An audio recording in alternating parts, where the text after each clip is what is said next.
Good afternoon. I'm so honored to be a part of this team, and I'm excited to begin the process of sharing this piece with everybody. I thought I'd just talk for a second about the show itself.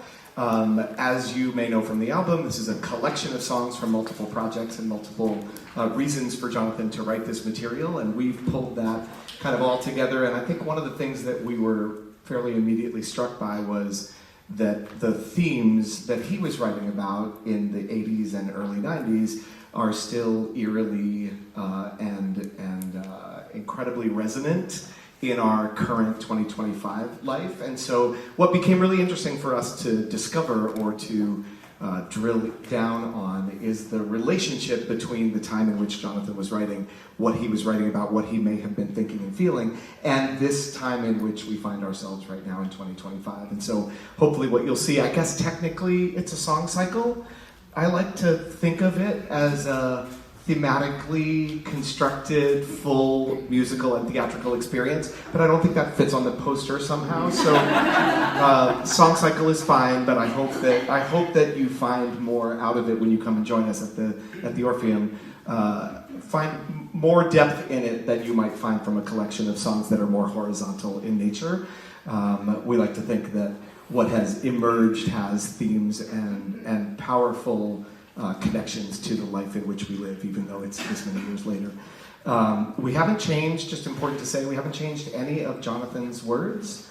They're all his. Even some of the book material that you'll end up seeing are all his words, and we're honored and very happy to have not changed those. We just simply put them in context for this particular evening.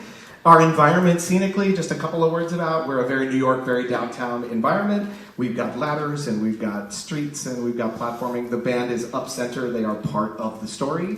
They are part of the relationship between Jonathan and this piece. And it all kind of comes together in an environment that starts to feel a little bit like a downtown bar. Our jump-off point was the Ear Inn on Spring Street, which is just around the corner from where Jonathan lived, and he frequented that bar. So that was kind of our inspiration and jump-off. A couple of songs into the show, we get out of that bar and traverse many, many different places as the catalog moves forward. We also finally have 4 large video surfaces that will deliver some projections and videos, which allows us to, I think, move around his catalog and his storytelling in a way that feels like we're honoring the time in which he wrote it and also the time in which we find ourselves. I just finally wanted to acknowledge the absence of Jonathan. Without him, it's been our job to keep him bouncing around the rooms with us, and so we talk about him every day. We sat and cried about him on the anniversary of his passing.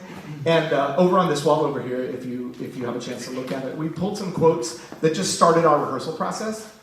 I think what you'll find, those are quotes from songs in the show. I hope what you'll find is, even out of context, as you just look at a quote or two, it has incredible and powerful resonance in our life.